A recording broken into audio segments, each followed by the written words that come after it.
আলোচনা করব তৃতীয় অধ্যায় উদ্ভিদ ও প্রাণী কোষের গঠন। তৃতীয় অধ্যায় উদ্ভিদ ও প্রাণী কোষের গঠন। কোষ কাকে বলে আগে বলেছি, আবারও বলতেছি যে জীবদের গঠন ও কাজের এককে কোষ বলে।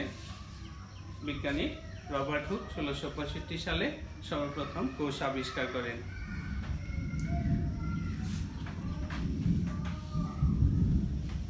আধুনিক অণুবীক্ষণ যন্ত্রে যদি তোমরা বিভিন্ন পেঁয়াজের কোষ বা যে কোনো জিনিস পর্যবেক্ষণ করলে সাধারণত জীবকোষের প্রকারভেদ দেখতে পারবে।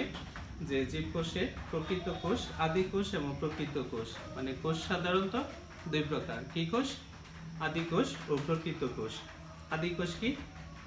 যে কোষে নিউক্লিয়াস অনুপস্থিত, যে কোষে কোনো নিউক্লিয়াস থাকে না। নিউক্লিয়াস থাকলে সেটা হলো প্রকৃত কোষ। তাহলে নিউক্লিয়াসের উপস্থিতি বা অনুপস্থিতির উপর ভিত্তি করে কোষকে কয় ভাগে ভাগ করা যায়? দুই ভাগে, আদি কোষ ও প্রকৃত কোষ। আদি কোষগুলি কি আমরা সহজে দেখতে পাই না, খালি চোখে দেখতে পাই না, কিন্তু প্রকৃত কোষ সাধারণত আমরা সহজেই দেখতে পাই। প্রকৃত কোষ আবার দুই প্রকার।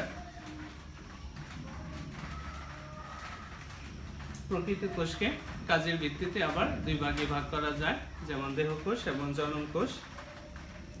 জনন কোষের কাজ হলো জীবের প্রজননে অংশগ্রহণ করা এবং দেহকোষের কাজ হলো দেহের গঠন ও বৃদ্ধিতে অংশগ্রহণ করা। জীবদের বিভিন্ন আকার আকৃতির কোষ দেখা যায়, যেমন গোলাকার, ডিম্বাকার, আয়তাকার ইত্যাদি। সাধারণত কোষ এতই ক্ষুদ্র যে খালি চোখে আমরা দেখতে পাই না। আধুনিক ইলেকট্রনিক অণুবীক্ষণ যন্ত্রের সাহায্যে কোষ দেখতে হয়। একটি জীবকোষের গঠন, একটি জীবকোষকে যদি আমরা পর্যবেক্ষণ করি তাহলে সাধারণত দুইটি জিনিস দেখতে পাবো, প্রথমত কোষ প্রাচীর এবং প্রোটোপ্লাজম। তাহলে একটা জীবকোষকে যদি আমরা পর্যবেক্ষণ করি এর প্রধানত দুইটি অংশ পাবো, একটা হলো কোষ প্রাচীর আর একটা হলো প্রোটোপ্লাজম। কোষ প্রাচীর কি? যে উদ্ভিদ কোষে কোষ প্রাচীর থাকে, প্রাণী কোষে কোষ প্রাচীর থাকে না। একটি জড় পদার্থ দিয়ে তৈরি। কোনো কোনো কোষে প্রাচীরে ছিদ্র থাকে, এদের কোপ বলে। কোষ প্রাচীর কোষের আকার প্রদান করে এবং ভেতর ও বাইরের মধ্যে তরল পদার্থ চলাচল নিয়ন্ত্রণ করে। এরা কোষের ভিতরের অংশকে রক্ষা করে। প্রোটোপ্লাজম কোষ প্রাচীরের অভ্যন্তরে পাতলা পর্দা বেষ্টিত জেলিন ন্যায় থকথকে আধা তরল পদাবস্তুটিকে প্রোটোপ্লাজম বলে। একে জীবনের ভিত্তি বলা হয়। এর তিনটি অংশ। তাহলে প্রোটোপ্লাজমের কয়টি অংশ? প্রোটোপ্লাজমের তিনটি অংশ। কি কি? কোষ ঝিল্লি, সাইটোপ্লাজম এবং নিউক্লিপ্লাজম বা নিউক্লিয়াস। তাহলে প্রোটোপ্লাজমের কয়টি অংশ? কোষ ঝিল্লি, সাইটোপ্লাজম এবং নিউক্লিয়াস। তাহলে আমি বললাম শুরুতে কোষ কাকে বলে। নিউক্লিয়াসের উপস্থিতি অনুপস্থিতিতে কোষ দুই প্রকার, প্রকৃত কোষ, আদি কোষ। প্রকৃত কোষ বলেছে যার মধ্যে নিউক্লিয়াস উপস্থিতি আছে, আদি কোষ নিউক্লিয়াস অনুপস্থিতি নেই।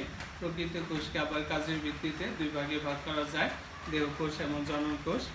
আর একটা জীবকোষকে পর্যবেক্ষণ করলে আমরা প্রধানত দুইটি অংশ দেখতে পাবো, একটা কোষ প্রাচীর যা উদ্ভিদ কোষে থাকে কিন্তু প্রাণী কোষে কোষ প্রাচীর থাকে না। কোষ প্রাচীরের কাজ বলেছি যে কোষ প্রাচীর কোষের বাইরের তরল অংশকে বা ভিতরের অংশকে রক্ষা করে এবং কোষকে আকৃতি প্রদান করে এবং বাইরের তরল পদার্থের চলাচল নিয়ন্ত্রণ করে। আর প্রোটোপ্লাজম বলেছি যে কোষ প্রাচীরের অভ্যন্তরে মানে কোষের ভিতরে পর্দা থাকে, পর্দা বেষ্টিত জেলিন ন্যায় থকথকে আধা তরল বস্তুটিকে প্রোটোপ্লাজম বলে। আর একে কোষের বা জীবের ভিত্তি বলা হয়। এর অংশ তিনটি, কোষ ঝিল্লি, সাইটোপ্লাজম এবং নিউক্লিয়াস। এরপরে এখানে ইম্পর্টেন্ট হলো উদ্ভিদ কোষ এবং প্রাণী কোষকে তার বিভিন্ন অংশ চিহ্নিত করো। এটা তোমরা বাসায় প্র্যাকটিস করবে এবং এটা শিখবে। এটা 6 থেকে আরম্ভ হয়ে এখন নবম দশম শ্রেণী পর্যন্ত এটা তোমাদের কাজে লাগবে, যে একটা উদ্ভিদ কোষ ও প্রাণী কোষকে তার বিভিন্ন অংশ চিহ্নিত করো এবং উদ্ভিদ ও প্রাণী কোষের পার্থক্য লিখো। তাহলে ইতিপূর্বে আমি আলোচনা করেছি যে উদ্ভিদ কোষে কোষ প্রাচীর থাকে, প্রাণী কোষে কোষ প্রাচীর থাকে না। অণুবীক্ষণ যন্ত্রে দেখা প্রাণী উদ্ভিদ কোষ। তাহলে একটি জীবকোষে যে সাইটোপ্লাজম প্রোটোপ্লাজম, কোষপ্রাচীর এবং প্রোটোপ্লাজম বলেছি। প্রোটোপ্লাজমের আবার কয়টি অংশ? 3টি অংশ। কোষঝিল্লি। কোষঝিল্লি কি?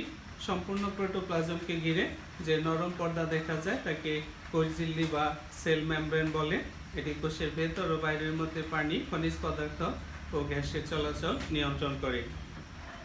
সাইটোপ্লাজম। সাইটোপ্লাজম কি? প্রোটোপ্লাজম থেকে নিউক্লিয়াসকে বাদ দিলে যে অর্ধতরল অংশটি থাকে তাকে সাইটোপ্লাজম বলে। প্রধান কাজ কোষের ক্ষুদ্র ক্ষুদ্র অঙ্গাণুগুলোকে ধারণ করে। কিছু শারীরবৃত্তীয় কাজ এখানে সম্পন্ন হয়, যেমন সালোক সংশ্লেষণ সাইটোপ্লাজমে দেখা যায়। এমন কয়েকটি ক্ষুদ্রাঙ্গের পরিচিতি নিচে দেওয়া হলো। প্লাস্টিড। সাইটোপ্লাজমের ভিতরে থাকে প্লাস্টিড। প্লাস্টিড কি? প্লাস্টিড হলো বর্ণাধার। সাধারণত প্রাণী কোষে প্লাস্টিড থাকে না। প্লাস্টিড উদ্ভিদ কোষের প্রধান বৈশিষ্ট্য।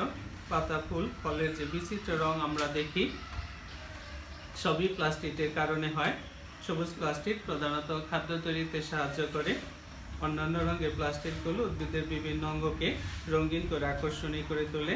বর্ণহীন প্লাস্টিড খাদ্য সঞ্চয় করে। প্লাস্টিড 3 ধরনের, আগে বলেছিলাম যে ক্লোরোপ্লাস্ট, ক্রোমোপ্লাস্ট এবং লিকোপ্লাস্ট। ক্লোরোপ্লাস্ট থাকে উদ্ভিদের পাতায় এবং পাতার সাহায্যে উদ্ভিদ সালোক সংশ্লেষণ প্রক্রিয়ায় খাদ্য উৎপন্ন করে। আর বলেছি লিকোপ্লাস্ট, যেটা মাটির নিচে থাকে উদ্ভিদের মূলে, সাধারণত খাদ্য সঞ্চয় করে রাখে। আরেকটা বলেছি ক্রোমোপ্লাস্ট। ক্রোমোপ্লাস্ট কি? যে আমাদের চারপাশে, আমাদের বাড়ির আশেপাশে বিভিন্ন ধরনের ফুল গাছ আমরা দেখতে পাই, যার আকার আকৃতি এবং রং বিভিন্ন রকম হয়, যার কারণে বিভিন্ন কীটপতঙ্গ এক ফুল থেকে আরেক ফুলে মধু সংগ্রহ করে এবং পরাগায়নের মাধ্যমে উদ্ভিদের বংশ বিস্তার ঘটায়। এরপরে কোষ গহ্বর। যে আমরা যদি একটা পেঁয়াজের কোষ অণুবীক্ষণ যন্ত্রে পর্যবেক্ষণ করো তাহলে দেখবে কোষের মধ্যে বৃহৎ একটি ফাঁকা জায়গা থাকে, এটাকে কোষ গহ্বর বলে। নতুন কোষের গহ্বর ক্ষুদ্র এবং অনুপস্থিত থাকতে পারে, কিন্তু একটি পরিণত কোষে এই গহ্বরটি বেশ বড় থাকে। একটি প্রাণী কোষে সাধারণত কোষ গহ্বর থাকে না, তবে যদি থাকে তাহলে সেটি হবে ছোট। কোষ গহ্বরে যে রস থাকে তাকে কোষরস বলে। কোষরস উদ্ভিদ কোষের একটি গুরুত্বপূর্ণ বৈশিষ্ট্য। মাইটোকন্ড্রিয়া। মাইটোকন্ড্রিয়া উদ্ভিদ কোষে মাইটোকন্ড্রিয়া থাকে, প্রাণী কোষে মাইটোকন্ড্রিয়া থাকে না। যে মাইটোকন্ড্রিয়া কোষের শক্তির উৎপাদন কেন্দ্র বলা হয়, কারণ অঙ্গাণুর কারণে অভ্যন্তরীণ শক্তি উৎপাদনের প্রায় সকল বিক্রিয়া ঘটে থাকে। এরা দণ্ডাকার, বৃহদাকার বা তারকাকার হতে পারে। এরা 2 স্তর বিশিষ্ট ঝিল্লি দিয়ে আবৃত থাকে।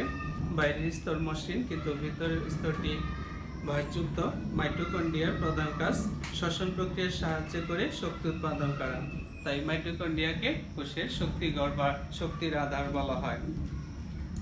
এরপরে যে অঙ্গটি সাইটোপ্লাজমের প্রধান, যে নিউক্লিয়াস। প্রোটোপ্লাজমের মধ্যে ভাসমান গোলাকার ঘনবস্তুটি নিউক্লিয়াস। নিউক্লিয়াস কোষের সকল শারীরবৃত্তীয় কাজ নিয়ন্ত্রণ করে। নবীন কোষে এদের অবস্থান কোষের কেন্দ্রে, পরিণত কোষে এদের অবস্থান পরিবর্তন হতে থাকে। এরা গোলাকার, কখনো কখনো উপবৃত্তাকার বা নলাকার হতে পারে। কোনো কোনো কোষে নিউক্লিয়াস থাকে না। একটি নিউক্লিয়াস প্রধানত নিউক্লিয়ার মেমব্রেন। তাহলে একটি নিউক্লিয়াসে 4টি উপাদান থাকে। 4টি উপাদান দিয়ে একটি পূর্ণাঙ্গ নিউক্লিয়াস গঠিত হয়। নিউক্লিয়ার মেমব্রেন, নিউক্লিওপ্লাজম, ক্রোমাটিন তন্তু এবং নিউক্লিওলাস নিয়ে গঠিত। নিউক্লিয়ার মেমব্রেন এটি নিউক্লিয়াসকে ঘিরে রাখে। এই আবরণী সাইটোপ্লাজম থেকে নিউক্লিয়াসের ভিতরে বস্তুগুলোকে আলাদা করে রাখে। একই সাথে এটি তরল পদার্থের চলাচল নিয়ন্ত্রণ করে। নিউক্লিওপ্লাজম। নিউক্লিয়াসের ভেতরে তরল ও স্বচ্ছ পদার্থটি নিউক্লিওপ্লাজম। এর মধ্যে ক্রোমাটিন তন্ত্র নিউক্লিয়াস থাকে। নিউক্লিওলাস।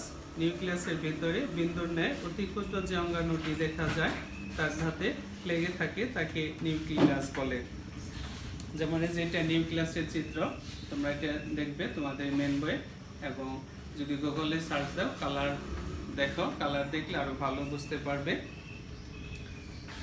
জীবদেহে কোষের ভূমিকা। যে ইতিপূর্বে আমরা আলোচনা করেছি যে কোষ একই ধরনের একত্রিত হয়ে, অনেকগুলো কোষ একত্রিত হয়ে যখন একই কাজ সম্পন্ন করে তখন তাকে কলা বা টিস্যু বলে। আবার বিভিন্ন ধরনের কলা মিলে একটি তন্ত্র বা অঙ্গ প্রত্যঙ্গ গঠন করে কোষের কয়েকটি গুরুত্বপূর্ণ অবদান বিষয় নিচে উল্লেখ করা হলো। অনেকগুলি কোষ সম্মিলিতভাবে একটি কলা ও কলাতন্ত্র গঠন করে। এক্ষেত্রে কলায় অবস্থিত সকল কোষ এক ধরনের কাজ করে। পরিবহন, ভারসাম্য রক্ষা এবং দৃঢ়তা প্রদান করা এদের কাজ। বিভিন্ন অঙ্গ গঠন, বিভিন্ন ধরনের কোষ ও কলা মিলিত হয়ে জীবদেহের অঙ্গ প্রত্যঙ্গ গঠন করে, যেমন মূল, কাণ্ড, পাতা, ফুল ইত্যাদি। আবার চোখ, কান, মুখ, হাত, পা, হৃৎপিণ্ড, ফুসফুস, বৃক্ক, যকৃৎ, প্লীহা ইত্যাদি প্রাণীর বিভিন্ন অঙ্গ। জীবদেহের গঠন, ক্ষুদ্র ক্ষুদ্র কোষ থেকে জীবদেহ সৃষ্টি হয়। ক্রমশ এই কোষ থেকে জীবদেহের শক্তি বৃদ্ধি ঘটে। খাদ্য উৎপাদন, সবুজ উদ্ভিদ খাদ্য উৎপাদন করতে পারে। সবুজ উদ্ভিদ কোষে ক্লোরোপ্লাস্ট নামক প্লাস্টিক থাকে। ক্লোরোপ্লাস্ট সূর্যালোকের উপস্থিতিতে পানি ও কার্বন ডাই অক্সাইডের সাহায্যে শর্করা জাতীয় খাদ্য উৎপাদন করে এবং আমাদের অর্থাৎ প্রাণীর জন্য অক্সিজেন ত্যাগ করে। শক্তি উৎপাদন, জীবন ধারণের জন্য শক্তির প্রয়োজন হয়। খাদ্য থেকে জীব শক্তি পায়। খাদ্য ও পানি সঞ্চয়, কিছু কিছু উদ্ভিদের কোষ পানি সঞ্চয় করে রাখে, আবার কোনো কোনো কোষ খাদ্য মজুত করে, যেমন ফণী, মনসা, আলু ইত্যাদি। প্রয়োজনীয় উৎসেচক ও রস নিঃসরণ, বিশেষ করে প্রাণীতে এক ধরনের কোষ দেখা যায় যার কাজ হলো প্রয়োজনীয় উৎসেচক ও বিভিন্ন ধরনের রস নিঃসরণ করা, যেমন পিত্তরস, ইনসুলিন, জারক রস ইত্যাদি। তাহলে এই অধ্যায়ে আমরা যে গুরুত্বপূর্ণ জিনিসগুলি শিখেছি, প্রথমে কোষ কাকে বলে, কোষ কাজের নিউক্লিয়াসের উপস্থিতিতে কোষ কত প্রকার কি কি, আবার প্রকৃত কোষ কি কি। একটি জীবকোষের পর্যবেক্ষণ করলে আমরা সাধারণত যে দুটি জিনিস দেখতে পাই, কোষ প্রাচীর এবং প্রোটোপ্লাজম। আবার প্রোটোপ্লাজমের প্রধানত তিনটি অংশ থাকে, কোষ ঝিল্লি, সাইটোপ্লাজম এবং নিউক্লিয়াস। আর সাইটোপ্লাজমের ভিতরেই কোষের যে অতি ক্ষুদ্র ক্ষুদ্র যে অঙ্গাণুগুলি থাকে, যা কোষকে তার দৃঢ়তা প্রদান এবং কোষের যাবতীয় কাজ সঞ্চালন করে। এদের মধ্যে প্রধানত থাকে প্লাস্টিড, এরপরে কোষ গহ্বর, মাইটোকন্ড্রিয়া, নিউক্লিয়াস। আবার একটি নিউক্লিয়াস 4টি উপাদান দিয়ে গঠিত। নিউক্লিয়াসে প্রধানত হচ্ছে নিউক্লিয়ার মেমব্রেন, নিউক্লিওপ্লাজম, ক্রোমাটিন তন্ত্র ও নিউক্লিয়াস নিয়ে গঠিত। আর উদ্ভিদ কোষ ও প্রাণী কোষের গঠন এবং উদ্ভিদ ও প্রাণী কোষের পার্থক্য, এই জিনিসগুলি যদি আমরা তৃতীয় অধ্যায় থেকে তোমরা সবাই ভালো করে বাসায় পড়ো, তাহলে অবশ্যই ভালো করবে। এবং জুলাই মাসে যে তোমাদের প্রথম সাময়িক পরীক্ষা হবে, আশা করি সবাই সেই পরীক্ষায় ভালো করবে এবং ভালো নাম্বার পাবে। আজকে পর্যন্তই, সকলে ভালো থাকো, সুস্থ থাকো এবং তোমাদের যে বইয়ের অনুশীলনের প্রশ্নগুলি এবং মেন বইটা ভালো করে কয়েকবার পড়বে। সকলকে ধন্যবাদ জানিয়ে আজকের মতো শেষ করছি।